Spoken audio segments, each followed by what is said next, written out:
what I'm hearing a little bit is that part of Finn's value proposition essentially is that you're part of what you're doing is actually capturing the processes within an organisation and almost doing it without having to do it almost without thinking. And I think 100%. And that's really, really cool because the challenge I think every organisation has is going from the wild west of being an entrepreneur and just making shit happen is going, okay, now we've got to scale this baby. How do we scale it? And what you need to do is you need to actually capture the processes. So when you onboard new employees, you go, this is how you do it. And it's also, a lot of people don't know what the processes are in an organisation. If you're going to go to sell it, people are going to go, well, what's your processes? Is this replicable? Is this scalable? A great example of this is a company called GitHub, which actually has 1,500 employees and has 8,500 pages of documented processes.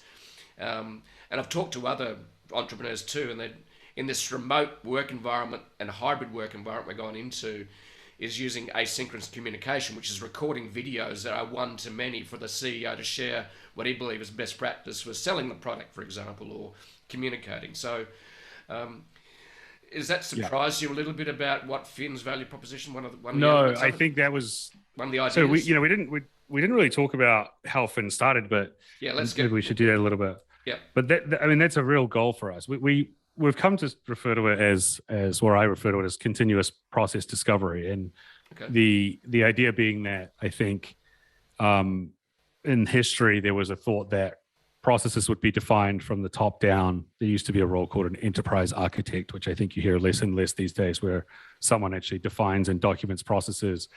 I think due to, like I was mentioning earlier, the explosion of SaaS software and just the speed at which companies can grow now as well, that oftentimes processes aren't actually really understood. And so being able to continuously capture them and improve them is hugely valuable. And that really is the founding story of Finn to a certain extent. So you mentioned earlier, I was at a company called Twilio for 10 years. And meanwhile, two gentlemen, a guy called Sam Lesson, who was very early product leader at Facebook, and a guy called Andrew Cortina, who co-founded a payments company called Venmo, which is very, very popular here in the US.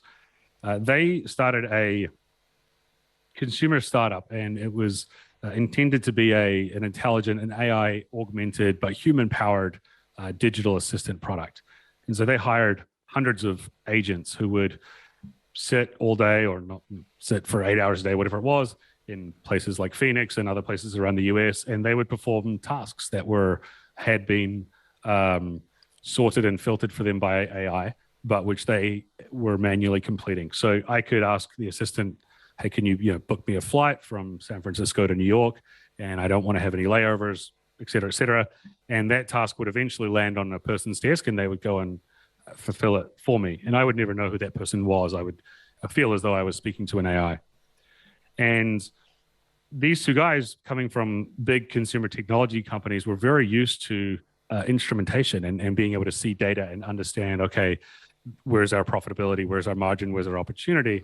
And all of a sudden they felt like they had no idea what they were dealing with. What tasks are people performing? What's the best way to perform a certain task? How long does a certain task take? Is a certain task profitable or unprofitable? How do we train people? And so they actually built Finn as a back office tool to help them run this startup. And a few years passed, and it became very clear that perhaps this back office tool was actually a better company. And so that's how I became involved, was through a venture capital firm called Kotu, who then went on to lead an investment that we did very recently. And they basically said, hey, look, we want to turn this into a B2B company. We've got some great customers. And I came over as CEO and then proceeded to recruit essentially a more seasoned B2B-centric leadership team, sales leader from LinkedIn, brought in people from companies like Coupa and Slack and Amazon, and just folks who have a bit more B2B behind them. So now we're really ramping up the company and accelerating our growth, selling to companies with a heavy operations component.